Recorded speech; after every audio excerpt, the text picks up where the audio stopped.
Ministers from Canada, the U.S. and Mexico are back in Washington today for NAFTA talks. They're trying to iron out a deal as the window of opportunity narrows. But a high-level meeting that was supposed to start last hour is now being rescheduled. The CBC's Katie Simpson is in D.C. where those talks are underway and joins us now. Hi, Katie. So what happened? Explain this for us. Vashi, at 4 o'clock this afternoon, Canada's Foreign Affairs Minister was supposed to come here to the U.S. Trade Representative's office for a meeting with her American counterparts to talk about NAFTA. Chrystia Freeland arrived in Washington today for this meeting specifically.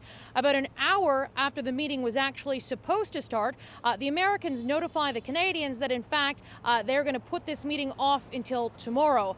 One thing I want to point out, they were going to meet at 10 o'clock tomorrow anyway, so it looks like this meeting, this opportunity to discuss NAFTA at this very critical time between the U.S. and Canada has been put off, at least for now. The Mexicans were here at the U.S. Trade Representative's office, and they had a lengthy meeting with the Americans to talk about the auto sector and to talk about trying to land a bigger deal rather than some sort of agreement in principle. But certainly this was an unexpected development since, of course, Canada's Foreign Affairs Minister, the Foreign Affairs Minister of a G7 country, flew to the United States for a meeting today that was put off, and then Canada wasn't informed about that meeting until an hour after the meeting was supposed to start. So I've reached out to the U.S. Trade Representative's office to try and find out a little bit more why. One thing I do want to point out that is important to note, Robert Lighthizer was part of the American delegation that went to China late last week, and it wouldn't necessarily be completely out of the question for jet lag to be a factor here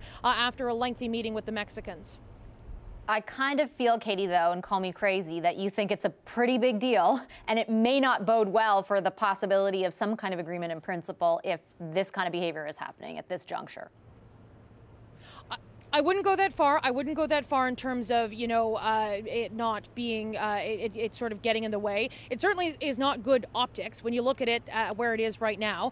This is a foreign minister of G7 country coming to another close ally to have a meeting, and it didn't happen. But these meetings are expected to continue throughout the week. And of course, these kinds of schedules have to be flexible as well. But the optics certainly aren't good. We're hoping to get a little bit more of an explanation why. But one other thing to point out, though, Vashi, it's U.S. Trade Representative Robert Lighthizer. He's the one who said over the past few weeks that, you know, there is a short window to get this done. To get this through Congress, they need to get something on paper in the next 2 to 3 weeks. So he's been one of the officials really pushing the timeline on this. Canada hasn't been pushing that timeline in that same way. So it's interesting that the Americans did decide to call off that meeting.